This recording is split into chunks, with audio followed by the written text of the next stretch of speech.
नमस्कार, मी सीमा जळगाव तडका रेसिपीमध्ये तुम्हा सर्वांचे खूप खूप स्वागत करते। आज आपण गिलक्याची मसालेदार भाजी कशी बनवायची ते बघणार आहोत। ही भाजी बनवायला सुद्धा खूप सोपी आहे, शिवाय अगदी झटपट बनून तयार होते आणि मस्त अशी मसालेदार आहे, त्यामुळे चवीला सुद्धा खूप भन्नाट लागते। मसालेदार गिलक्याची भाजी बनवण्यासाठी 2 कोवळे असे गिलके मी घेतलेले आहेत। गिलके घेत असताना छान नरम घ्या, कोवळे घ्या, ज्याची साल खूप जास्त कडक असेल असे गिलके घेऊ नका। सालीचा भाग अगदी हलकाच मी ते काढलेला आहे, पूर्ण काढून घेतलेला नाही। आणि आता ह्या गिलक्याच्या फोडी आपल्याला तेलावर शेकून घ्यायच्या आहे। तर कढईमध्ये 1 चमचाभर तेल घातलेलं आहे, तेल गरम झालेलं आहे आणि आता या तेलावर आपण या गिलक्याच्या फोडी छान शेकून घेणार आहोत। तर कोवळे गिलके घ्यायचे आहेत आणि जी साल आहे ते पूर्ण काढायची नाही, कारण त्या सालीमध्ये फ्लेवर असतो, भाजी छान चविष्ट लागते, म्हणून इथे मी पूर्ण साल काढलेली नाही। गिलक्याच्या फोडी तुम्ही आपल्या आवडीनुसार गोल किंवा यापेक्षा थोड्या छोट्या बारीक केल्या तरी चालतील। 1 मिनिटभर साधारण गिलक्याच्या फोडी व्यवस्थित परतून घेतल्यानंतर थोडं मीठ घातलेलं आहे। मिठामुळे या फोडी भाजीमध्ये छान लागतात, चवीला अळणी लागत नाही।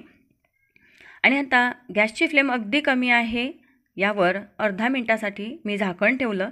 झाकण काढून घ्यायचं आहे, फोडी व्यवस्थित खालीवर हलवून घ्यायच्या आहेत। तर गिलक्याच्या फोडी शेकायला किंवा शिजायला जास्त वेळ लागत नाही। पुन्हा यावर आता झाकण ठेवायचं आहे, साधारण अर्धा ते 1 मिनिट मी ते झाकण ठेवलेलं आहे। गिलक्याला पाणी सुटतं, शिवाय आपण मीठ घातलेलं आहे, त्यामुळे ते पाण्याचा आपल्याला वापर करायचा नाही। वाफेवर आपण ही गिलकी थोडे शिजवून घेतलेले आहेत। चेक करायची आहे फोड, आपल्याला सुरुवातीलाच ही गिलक्याची फोड खूप जास्त इथे मऊ करायची नाही। साधारण 60 ते 70% आपण इथे गिलकं शिजवून घेतलेलं आहे। आणि आता या शिजवलेल्या गिलक्याच्या फोडी मी कढईमधून बाहेर काढून घेतल्या। या फोडी मी आता साईडला ठेवते आहे आणि याच कढईमध्ये मी तेल घालते आहे। तर 1 पळीभर मी इथे तेल घातलं आणि आता तेल तापलेलं आहे, यामध्ये अर्धा चमचा जिरं मोहरी घालायची। जिरं मोहरी छान फुलल्यानंतर यामध्ये मी आता हिंग घालते आहे, तर साधारण 2 चुटकी हिंग घालायचा। त्यानंतर आलं लसूण आहे, छान ताजा आलू लसूण इथे कुटून घेतलेलं आहे ते घालायचं। 6-7 लसूण पाकळ्या आणि थोडं आल्याचं तुकडं होतं, कुटून घेतलेलं आलं लसूण घातलं। छान फोडणी इथे तयार झालेली आहे। 1 छोट्या आकाराचा अतिशय बारीक चिरून घेतलेला कांदा मी इथे घेतलेला आहे। त्यानंतर 1 छोट्या आकाराचा टोमॅटो, तो टोमॅटोसुद्धा घातला। तुम्ही इथे टोमॅटो प्युरी वापरली तरी चालेल। कांदा टोमॅटो व्यवस्थित तेलावर शेकून घेतल्यानंतर यात 1 मिरची घालते आहे मी, लाल मिरची आहे। ही लाल मिरची भाजीमध्ये खायला सुद्धा खूप छान लागते आणि भाजी दिसायला सुद्धा खूप छान दिसते। मिरची परतून घेतल्यानंतर यामध्ये आता 1 चमचाभर मी लाल तिखट घातलं, अर्धा चमचा हळद घातली, 1 चमचाभर धणे पावडर घातली। अजून मसाला आपल्याला इथे घालायचा नाही। व्यवस्थित आता घालून घेतलेलं साहित्य परतून घ्यायचं आहे। गॅसची फ्लेम अगदी कमी ठेवायची आहे।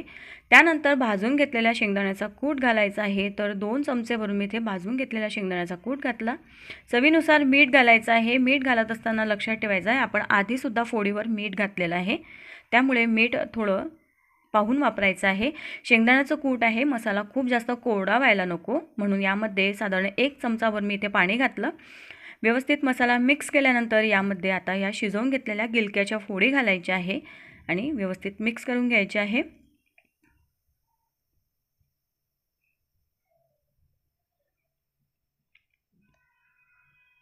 आणि आता इथे आपण झाकण ठेवून देऊ, साधारण 1 मिनिटभर इथे झाकण ठेवायचं आहे। गॅसची फ्लेम अगदी कमी आहे। 1 मिनिटानंतर झाकण काढल्यानंतर आता ही भाजी आपण हलवून घेऊया।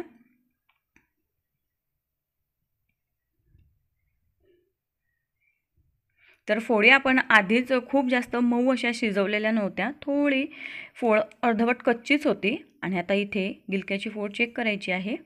हे बघा, अजून पूर्ण गिलकं इथे शिजलेलं नाही। तर यावर मी थोडं पाणी घालते आहे। जर तुम्हाला ही भाजी पूर्ण कोरडी हवी असेल तर तुम्ही पाणी नाही घातलं तरी चालेल। मी थोडं पाणी घातलेलं आहे आणि आता मिक्स करून घ्यायचं आहे व्यवस्थित भाजी। आता यावर अजून झाकण ठेवायचं, गॅसची फ्लेम अगदी कमी ठेवायची आहे। साधारण मिनिटभर मी ते झाकण ठेवलेलं होतं, तुम्ही पाहू शकता मस्त अशी तेलाची तरीसुद्धा आलेली आहे, भाजीला रंग खूप सुंदर आलेला आहे। आणि आता आपण इथे गिलक्याची फोड चेक करायची आहे, तर तुम्ही पाहू शकता अगदी मस्त असं मऊ इथे गिलकं झालेलं आहे। आणि आता इथे गॅस मी बंद केलेला आहे। सर्वात शेवटी यावर भरपूर बारीक चिरून घेतलेली कोथिंबीर घालायची, व्यवस्थित भाजी मिक्स करायची। आणि आता सर्वात शेवटी यावर मी मसाला घालते आहे. तर साधारण अर्धा चमचा मी इथे गरम मसाला घातलेला आहे. गॅस इथे बंद आहे. व्यवस्थित मिक्स करून घेतल्यानंतर यावर झाकण ठेवायचं, म्हणजे घालून घेतलेल्या कोथिंबिरीचा आणि मसाल्याचा फ्लेवर पूर्ण भाजीमध्ये उतरेल. साधारण 1 ते 1.5 मिनटं असंच झाकण ठेवून ही भाजी झाकून ठेवायची आहे. आणि ही मस्त इथे मसालेदार गिलक्याची भाजी बनवून तयार झालेली आहे. भाजी खूप जास्त कोरडी हवी असेल तर पाणी घालू नका. थोडी भाजी खूप जास्त कोरडी होऊ नये म्हणून मी इथे पाण्याचा वापर केलेला आहे. मस्त तयार आहे ही मसालेदार गिलक्याची भाजी. तुम्ही पोळीसोबत सर्व करू शकता, डब्यासाठी सुद्धा बनवू शकता. माझा हा आजचा व्हिडिओ किंवा ही आजची रेसिपी तुम्हाला कशी वाटली कमेंट्सद्वारे नक्की कळवा. व्हिडिओ आवडला असेल तर जास्तीत जास्त लाईक शेअर करा आणि अशाच नवनवीन रेसिपी पाहण्यासाठी जळगाव तडका रेसिपीला नक्की सबस्क्राईब करा. धन्यवाद.